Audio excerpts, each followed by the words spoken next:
Imagine buying underwear with your own money just to find out that you used your hard-earned cash to purchase something that could destroy your destiny and your entire life. Well, this is another revealing story about a panty seller named Esther. Once upon a time, there lived a woman named Esther. She was a struggling widow with 3 children, 2 boys and a girl. She tried to make ends meet by selling biscuits and roasted groundnuts by the roadside. Life was hard, and she barely made enough money to feed her children. Esther was a struggling widow with a collapsing house. She was constantly mocked by her in-laws, especially after her husband died without leaving any property or money. One night, it rained very heavily. Esther was inside the house with her roof leaking heavily and her children crying from hunger. She was so confused and didn't know what to do. With tears in her eyes, Esther whispered a prayer. God, or whoever is listening, please help me. I'll do anything to make money and bring my children out of poverty. After that night's incident, it didn't take long before something happened. One very hot afternoon, Esther sat under the scorching sun with her children. The heat was unbearable, and there was no shade to protect them. As she tried to wipe sweat from her forehead, a tall woman in a beautiful gown with long red braids that touched her waistline passed by. She paused for a moment after walking past Esther, looked back, and saw the poor woman and her children struggling under the harsh sun. Pity washed over her face as she turned around, walked back to Esther, and bought all the biscuits and groundnuts she was selling. Not only that, she paid double the price. The woman then asked, "Why are you here under this hot sun with your children?" Esther sighed deeply. "Life has been difficult. My husband died and left us with nothing. I'm just trying to survive." The mysterious woman nodded slowly and reached into her purse. She handed Esther a complimentary card that had no name on it, just an address to a strange location and a time. "If you want to stop suffering and you want your life to change, come to this address by 10:00 p.m. Tonight, come with a strand of your hair and a piece of fabric." That night, wearing the only wrapper she owned, Esther left her children with a neighbor and made her way to the address. When she arrived, the same woman was waiting. Esther presented the strand of hair and the fabric just as instructed. Without saying a word, the woman took the items and dropped them into a clear pot filled with fire. The pot blazed brightly and then died down. The woman turned to Esther and said, "From today, your life has changed. Go into the next room. You will see a pack of panties. They are trendy panties. Use them to start a new business. You will be selling panties." Esther entered the next room. It was like a large storage room, a warehouse packed to the brim with panties in bales. She was confused at first about how this woman had a huge storage with this number of panties to sell. So she turned to her and eagerly asked, "Do you buy these panties in large containers from Cameroon?" "No," the woman replied. "These panties are specially manufactured by our kingdom. You have to be a member to sell them. They're not like any other panties you see in the market. Do not buy from any other panty vendor. Once you are done selling this first set, come to me. I will give you another set for free. You don't need to pay a dime." Esther's mouth dropped open in surprise. She asked, "But why me?" "Because these panties will give us what we want. They will bring us money and power and make us twice as rich. Then we can profit from selling them directly. But for you not to be suspected, you have to sell yours just like other vendors. Keep the money, it's yours. And lastly, do not wear the panties or let any of your children wear them." Confused yet desperate, Esther nodded. She left and used the money she had received earlier to rent a small store in Oshodi Market. She started selling the beautiful and trendy panties, lace, silk, and cotton in different colors and styles. At first, to attract customers, she enchanted the panties so that whoever wore them experienced good luck, just as she was instructed earlier. Some girls got job interviews, some passed their visa applications, and many found rich suitors or got engaged soon after. Word spread quickly that Esther's panties brought good luck. Her store became the most popular in the market. Girls rushed to buy from her, and her business grew rapidly. But there was a hidden danger. These enchanted panties brought good luck only for the first 2 months. After that, things began to go wrong. The same girls who had gotten jobs were fired, newly married women couldn't get pregnant, and the pregnant ones suffered miscarriage after miscarriage. Some started falling sick with no medical explanation, and many began to have disturbing nightmares. Dreams of being chased by snakes or dogs or drowning in rivers, unknown to them. Esther was draining their essence through the panties. Their beauty, health, and success were being siphoned into her own life. She became richer, bought new cars, sent her children to the best schools, and lived a flamboyant lifestyle. The worst part was that her victims couldn't trace the misfortune to the panties because everything started so well. They suspected everything, but not the underwear they wore daily. No, they didn't suspect it. This continued for years until a woman named Ogechi entered the picture. Ogechi was the daughter of a powerful pastor. She had just gotten married and was a month pregnant. She visited the market to purchase new panties. She stumbled upon Esther's store and, without knowing, bought the cursed panties. At first, everything seemed fine, but after 2 months, she suffered a miscarriage, then another and another, night after night. She dreamed of snakes chasing her. Her health deteriorated, and she began to lose weight. Yet, every hospital she visited told her she was perfectly healthy. Frustrated and broken, Ojichi went to visit her father and told him everything. After praying for her, her father told her, "There's a panty you bought that is draining your life. Go and bring all your panties." She did as he instructed. Her father took the panty from Esther's store, prayed over it, and poured anointing oil on it. It turned to ashes instantly. Ojichi screamed and nearly ran out of the church. "What kind of demonic panty is this?" she cried. Her father was furious. "Take me to where you bought it." Ojichi, her father, and some church members got into their car and headed to Oshodi Market. When they arrived, Esther was there, smiling and shining her teeth like a roasted goat, selling more cursed panties to unsuspecting customers. When Esther saw them, she greeted them in pidgin. "My customers. Oh yeah, you want buy pant? I get a bong pant way go fit your wife." Well, the pastor replied in a stern voice. "Where do you get these evil panties? Why are you ruining the lives of women who patronize you? Why are you draining their destiny?" Esther's face changed. She snapped at the pastor. "Who be this one? I beg. Come it here if you no one buy anything." Fake pastor, woman man of God. She mocked him. But deep down, she was shaking. The noise she made from her stall attracted the attention of people. People around began to gather, listening to the drama. The pastor pulled out his anointing oil and prayed. Then he sprinkled the oil on the panties that Esther was selling. Instantly, the entire bundle of panties turned to ashes. Esther screamed and fell to the ground. People were shocked. Someone shouted, "Bring tire. Bring fuel. Let's burn her. She's a witch." But before they could act, Esther vanished right there. No one saw where she went. She disappeared into thin air. Panic erupted in the market, and people ran in different directions. Ojichi and her father left quickly. Esther reappeared inside her bedroom. She laughed bitterly. "These people think they can destroy me. Never. They don't know who they're dealing with." At 3:00 she packed her bags and her 2 sons. Her daughter was still in boarding school. She woke the boys up, didn't even let them bathe, and drove out of Lagos. She headed to Benin. There, she opened another stall and continued her evil trade. But it didn't take long before some local women who practiced traditional protection noticed her. One grabbed her, shouting, "Witch! Witch! This woman is a witch." Just as they were about to beat her and strip her naked, she vanished again. She reappeared in her home. Her 2 sons were with the maid. She paid the maid and told her to leave, saying she would be traveling. There and then, she packed her things and moved to Port Harcourt. She waited a week before opening another panty store. But karma has a way of hitting hard and loud, and this time it came from within her own blood. It was the end of the school term.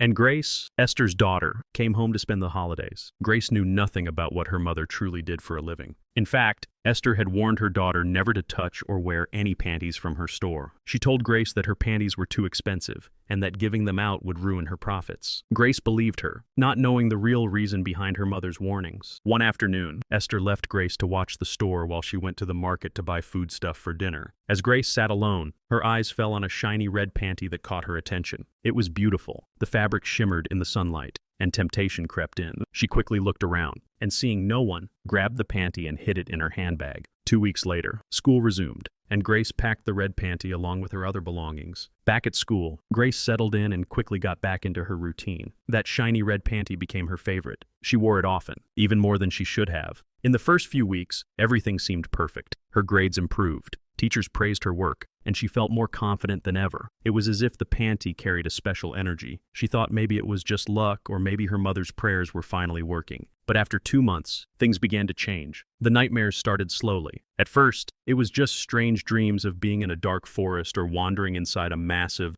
unfamiliar house. But then the terrifying ones arose. She dreamt of drowning in a deep river while hands pulled her legs from beneath. On other nights, snakes chased her through endless bushes, hissing her name. Some nights, she saw herself being tied to a tree while shadowy figures danced around her, laughing and whispering words she didn't understand. During the day, she was unusually weak. Her classmates noticed her sudden weight loss. She was always tired, forgetful, and could barely concentrate in class. Then one morning, she collapsed in the school bathroom. The school nurse was called, and Grace was rushed to the sick bay. When Esther was contacted, she drove down to the school immediately, confused and afraid. Her daughter, once full of life, was now lying silently with hollow eyes and pale skin. Doctors ran tests, but every result came back normal. "Madam, your daughter is fine. There's nothing wrong with her," the doctor said. But Esther knew better. She had seen this pattern before in her victims. She took Grace home, hoping she would recover with rest, but the condition only worsened. Grace stopped talking. She couldn't walk, and she hardly ate. Esther took her daughter to herbalists, prayer houses, and private hospitals. Yet nothing changed. One night,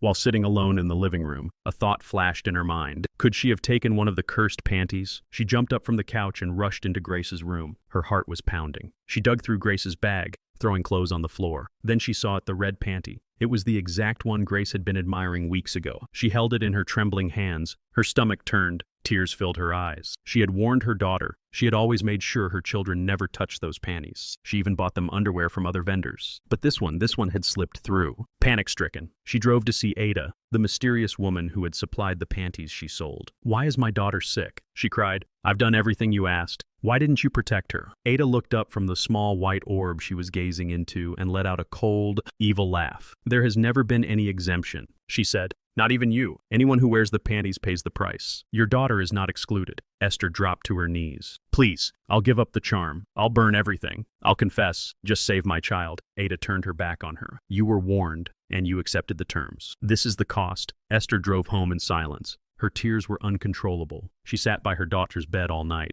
praying, crying, and holding her hand. At dawn, she made up her mind. "I'll take her to church," she whispered. "Even if they kill me, dear Lord, let God have mercy." She barely slept. By morning, she went to prepare Grace for church. But as she entered her room and called her name, there was no response. Grace's body was still, and her hands were cold. She was gone. Esther screamed so loudly the neighbors came running. But it was too late. Her only daughter, her jewel and pride, had died. That day, she gathered every panty left in her house and stall. She poured fuel on them and set them on fire. As the flames rose, she fell to her knees, crying and praying. That same evening, she walked into a church, knelt at the altar, and confessed everything. The crowd gasped as she revealed her secrets, but she didn't care. She had lost what mattered most. Esther's confession spread like wildfire. The next Sunday, the church was filled to capacity. Some came out of curiosity. Others came to hear the truth from the mouth of the woman who had ruined so many lives. She stood there before the congregation, trembling but resolute. Her voice cracked as she began, I was desperate. I was a widow with nothing. And one day, a strange woman gave me a card. She promised to change my life. And I accepted. I sold my soul." Murmurs filled the hall, but the pastor raised his hand to silence them. Esther continued, "I began to sell enchanted panties. And every time a woman wore them, her blessings came to me, her favor, her health, her womb, everything. I got richer, younger, and stronger. But it came at a price. And now my daughter is gone." Tears flowed freely from her cheeks as she fell to her knees before the altar. "God, please forgive me. I didn't know it would go this far. I just wanted to feed my children. I didn't mean to hurt anyone." The pastor laid hands on her, and the whole congregation burst into prayer. Some prayed in tongues, others wept, others just stood frozen, realizing that evil could hide in the most ordinary places like a panty store in an open market. Esther began to attend church regularly. She stopped selling. She burned everything her stall, her merchandise, even the signboard with her business name. She started living a quiet life. She gave out food to the poor. She joined the women's fellowship and shared her story every chance she got. But Ada was watching. In the spiritual realm, Ada was furious. She had given Esther power and, in return, expected loyalty. She had warned her that no one was exempt. From her hidden shrine, Ada sat in front of a black pot filled with smoke. Inside it, she saw Esther kneeling at the church altar, praying. She spat on the floor. "Ungrateful woman, you will regret turning your back on me." Ada lifted a small jar filled with blood and whispered dark chants. Her fingers twisted unnaturally as the air around her grew thick. She tried to summon the spirits to attack Esther, but nothing happened. The spirits, once obedient, refused to move. Ada's face changed. She repeated the chant. Still, nothing happened. Her hands started to shake. She looked into the black smoke and saw something terrifying, a bright white orb covering Esther. The protection of repentance. Ada screamed in rage. She threw the jar to the floor, and it shattered. Thunder cracked above the shrine, and the walls trembled. She didn't know that one of the women Esther had helped was in labor at that very moment. And the child she was birthing carried a spiritual light so pure that even Ada's dark energy could not touch the earth. As the woman screamed in labor, her spirit warred with Ada's from across the realm. A white flash filled the sky over the shrine. Lightning struck. The roof of Ada's shrine burst into flames. Her idols melted, and her pot cracked in two. Ada stood up, trying to run, but her feet were stuck. She screamed, but no sound came out. Then a bolt of lightning struck her chest. Ada's body fell to the ground, lifeless, as smoke rose from her shrine. Back in the physical world, Esther was sitting quietly in her church during evening prayers, when she suddenly felt a weight lift from her chest. She gasped and looked up. "It is done," the pastor whispered from beside her. "She has been judged." Esther wept, but this time with relief. That night, she dreamt of Grace, her daughter. Grace stood at the edge of a field filled with flowers, smiling. She didn't speak, but her eyes glowed with peace. When Esther woke up, She felt something shift inside her. She wasn't the same woman who danced in her room with ill-gotten wealth. She was now a broken woman, rebuked by mercy. Weeks passed, and Esther's story became a warning. Churches preached about her. Mothers told their daughters to be careful where they bought underwear. People started losing trust in panty vendors, and many of them were forced to show proof of their source. One day, as Esther was serving food at a church outreach program, a young woman approached her. She looked nervous. "Ma, I bought panties from you last year. I lost 3 pregnancies. I thought it was me, but now I know." Esther lowered her head, ashamed. "I'm so sorry. If I could undo it, I would. But I'm here now, trying to make it right." The girl nodded. "I've forgiven you. I just wanted to see you in person." Esther broke down crying. The girl held her, and the 2 women cried together. That day, something powerful happened in the spirit realm. Chains were broken, and curses were shattered. And slowly, the victims began to heal. By the end of the year, Esther had started a small sewing shop. She made wrappers and baby clothes and gave them out for free. Her sons were in school, doing well, and her house was small, her life simple. But her heart was finally at peace. Yet she never forgot grace. Every morning, she lit a small candle and prayed by her daughter's picture. She would whisper, "I miss you, but I will make you proud." The pastor often said, "God can use even the most broken vessel," and Esther was living proof. The moral lesson of this story: avoid wearing the same underwear for too long. If you're someone who keeps a pair of panties for as long as 7 years, it's time to stop that habit. Most importantly, stay prayerful because the heart of man is desperately evil. Thank you for reading this story. I hope you learned something valuable. Please share your thoughts and let us know what stood out for you. Until I bring another interesting story, stay tuned.